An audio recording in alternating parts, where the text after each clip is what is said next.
Bismillahirrahmanirrahim. Assalamualaikum warahmatullahi wabarakatuh.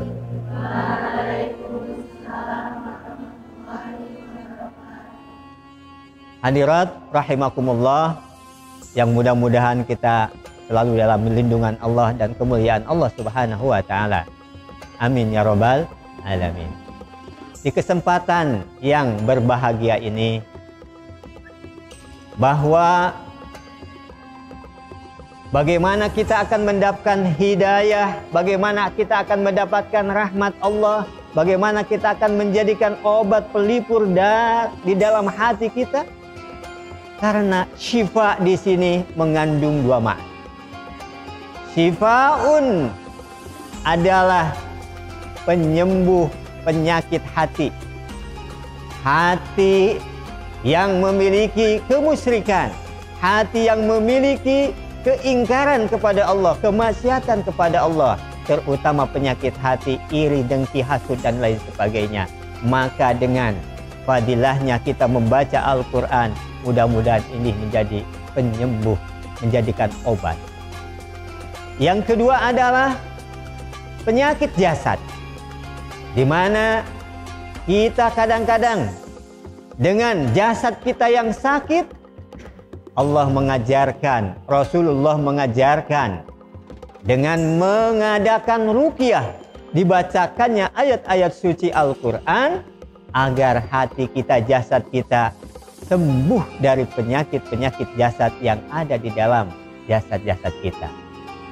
Maka petunjuk rahmat, bagaimana kita akan mendapatkan petunjuk rahmat dan syifa?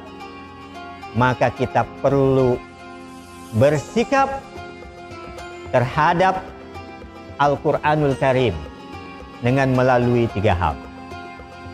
Yang pertama, kita akan bersikap dengan Al-Quranul Karim bagaimana supaya mendapatkan keagungan, keutamaan Al-Quran.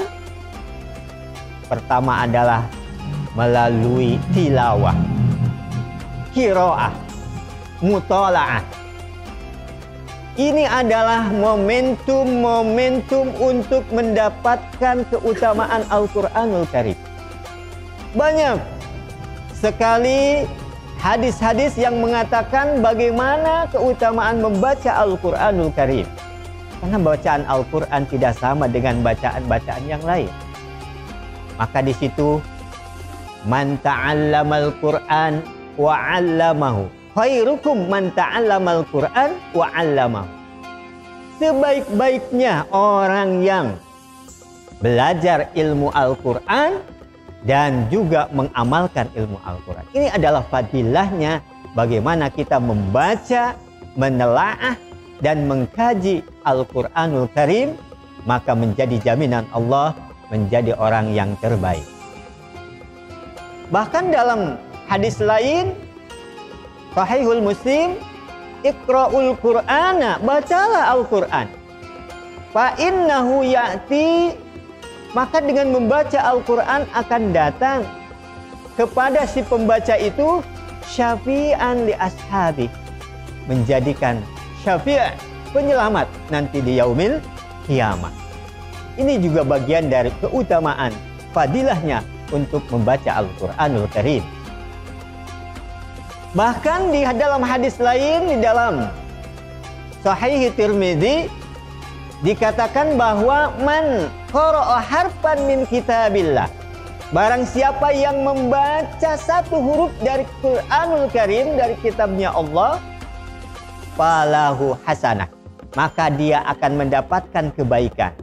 Wal hasanatu bi asyri amsalihha, dan kebaikan itu berlipat ganda menjadi 10 kebaikan.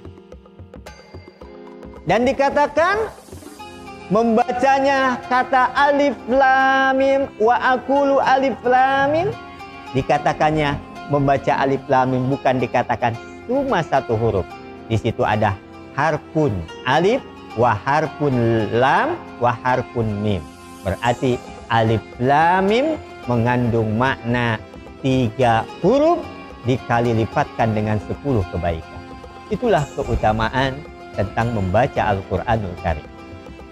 Maka kita sikap yang kedua, bagaimana tidak hanya batas membaca, menelaah, dan mentadabur, tetapi bagaimana yang kedua kita sikapi Al-Quran dengan bertafakuh, memperdalami, mentadaburi apa yang ada di dalam Al-Quran. Karena kalau kita kembali kepada salafus soleh, dia berkata bahwa orang-orang yang terdahulu itu, salafus soleh, ulama-ulama soleh mengatakan, alladzina yaqra'una al-Qur'ana fil laili wa yunafiduna al-hafid fin nahari. Orang-orang yang soleh dan salafus soleh itu di malam harinya dia membaca Al-Quranul Karim, di siang harinya dia mengamalkan, mentadaburi isi daripada Al-Quranul Karim. Maka ada salah satu ulama salafus soleh, Ibnu Suja', ketika beliau mau menghadapi atau syakaratul maut, maka dia mendatangkan para ashab yang terdekatnya dan dia mengatakan, khatamtul Qur'ana, aku telah menghatamkan Al-Quran, fi dalikal bait, di satu rumah itu, bi salasati alafin, dengan 3.000 kali hatamnya Al-Quran fi sholat, dalam waktu sholat. Subhanallah.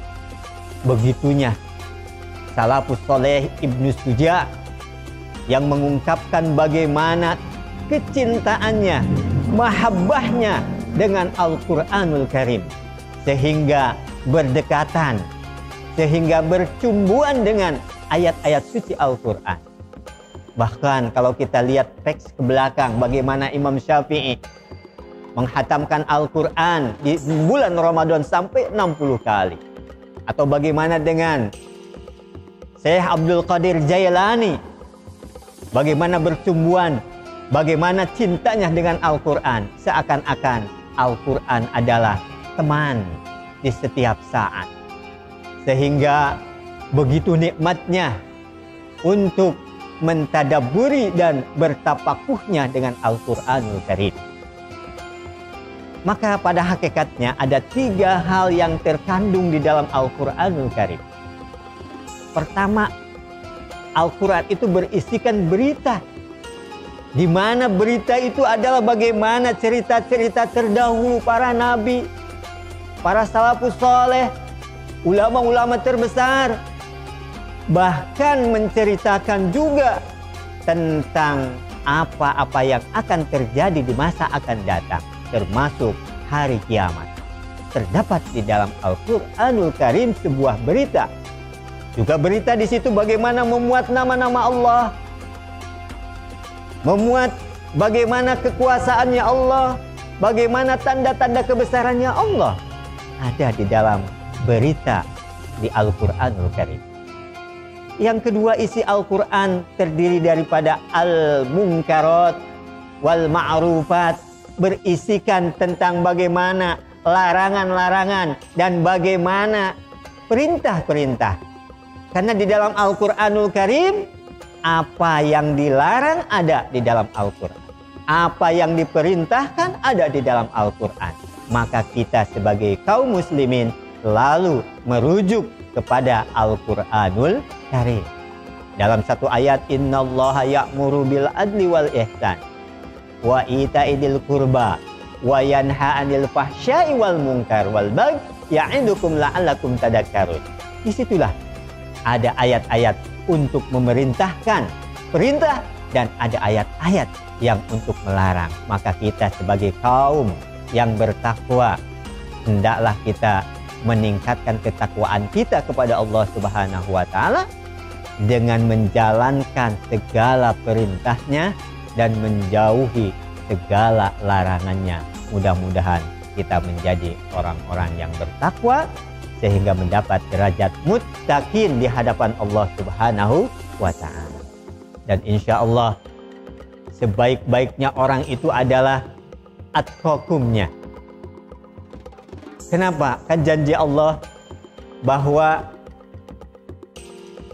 kita akan menjadi orang yang terbaik dilihat dari ketakwaannya, bukan dilihat daripada raut wajahnya, bukan dilihat dari harta bendanya, bukan dilihat dari keturunannya, tetapi bagaimana ketakwaannya kita kepada Allah Subhanahu wa Ta'ala.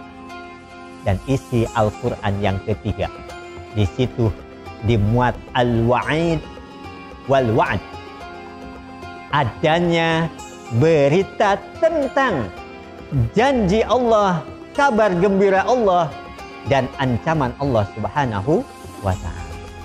Sehingga di dalam Al-Quran termaktub apa yang dijanjikan oleh Allah Subhanahu wa Ta'ala bagi orang-orang yang berbuat baik, dan apa ancaman Allah Subhanahu wa Ta'ala bagi orang-orang yang berbuat mungkar. Salah satu ayat yang kita dapatkan, wa may ya'mal misqala dzarratin khairan yarah. Barang siapa yang berbuat kebaikan sebiji dzurrah saja, akan Allah tampakkan pahalanya. Wa may ya'mal misqala dzarratin syarran yarah. Dan barang siapa yang berbuat sekecil biji dzarrah kejahatan, maka Allah akan tunjukkan juga siksaannya. Maka insan yang bersyukur, kita harus mensyukuri atas segala karunia dan nikmat yang Allah berikan kepada kita semua. La in syakartum la azidannakum. Apabila kita mensyukuri atas nikmat yang Allah berikan, pasti Allah akan memberikan, menambah nikmat-nikmat. Ini berupa al-wa'd. Wala in kafartum, apabila kita mengkufuri kepada nikmat yang Allah berikan, inna adabi, sesungguhnya siksaku amatlah sedih, amatlah pedih. Ini merupakan ancaman bagi orang yang ingkar terhadap nikmat-nikmat Allah Subhanahu wa Ta'ala. Maka isi Al-Quran itu terdiri dari berita, kemudian antara larangan dan perintah, dan terakhir adalah janji dan ancaman Allah Subhanahu wa Ta'ala. Dan sikap yang ketiga adalah bagaimana kita berhujjah, berargumentasi dengan Al-Quran, karena Al-Quran adalah pedoman kita, di mana Al-Quran adalah sebuah pegangan fondamen seorang mukmin dan muslim. Tanpa ada Al-Quran, mungkin hidup kita akan merasa bimbang. Mungkin hidup kita tidak menentu arah kemana. Sehingga baginda Rasulullah SAW sebelum dia wafat, meninggalkan umatnya yang dia amanatkan sebagai wasiat terbesarnya, bukanlah meninggalkan harta benda, bukanlah meninggalkan kekayaan, bukanlah meninggalkan kedudukan, jabatan, akan tetapi beliau meninggalkan satu amanat yang amat berharga bagi umatnya. Dalam hadisnya, taraktu fikum amrayni, wahai umatku, aku tinggalkan kepada engkau semuanya dua hal.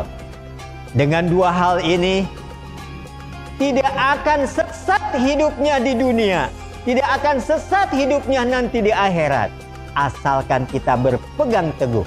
Intamasaktum bihima, apabila kita berpegang teguh kepada kedua hal itu, lan tadilla abadan, tidak akan merasa hidupnya gurau, tidak akan merasa hidupnya galau, tidak akan merasa hidupnya di dunia tidak ada keseimbangan sehingga dia menjadi manusia yang dhalal, sesat. Apa yang dua itu?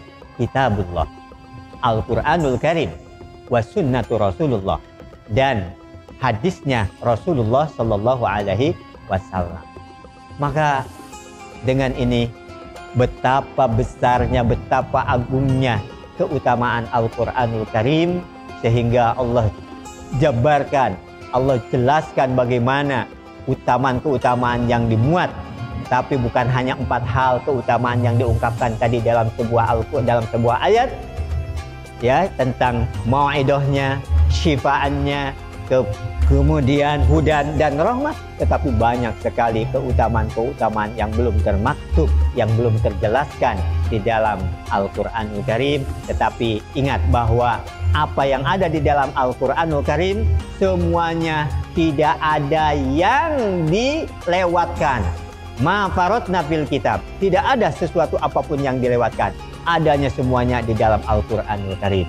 Maka sekali lagi mudah-mudahan dengan hidayah, rahmat Allah, dan kita mendapatkan syifanya, pelipur laranya, kemudian pembelajarannya, kita semuanya mudah-mudahan Allah memberikan bimbingan kepada kita, sehingga apa yang diungkapkan dalam surat Al-Baqarah itu dengan melaksanakan kewajiban ibadah puasa kita menjadikan manusia-manusia yang bertakwa. Amin ya robbal alamin. Hadakum wa iyyakum ajmain. Aqulu qauli hada wastaghfiruh innahu wal ghafurur rahim. Wa atubu minkum. Wassalamualaikum warahmatullahi wabarakatuh.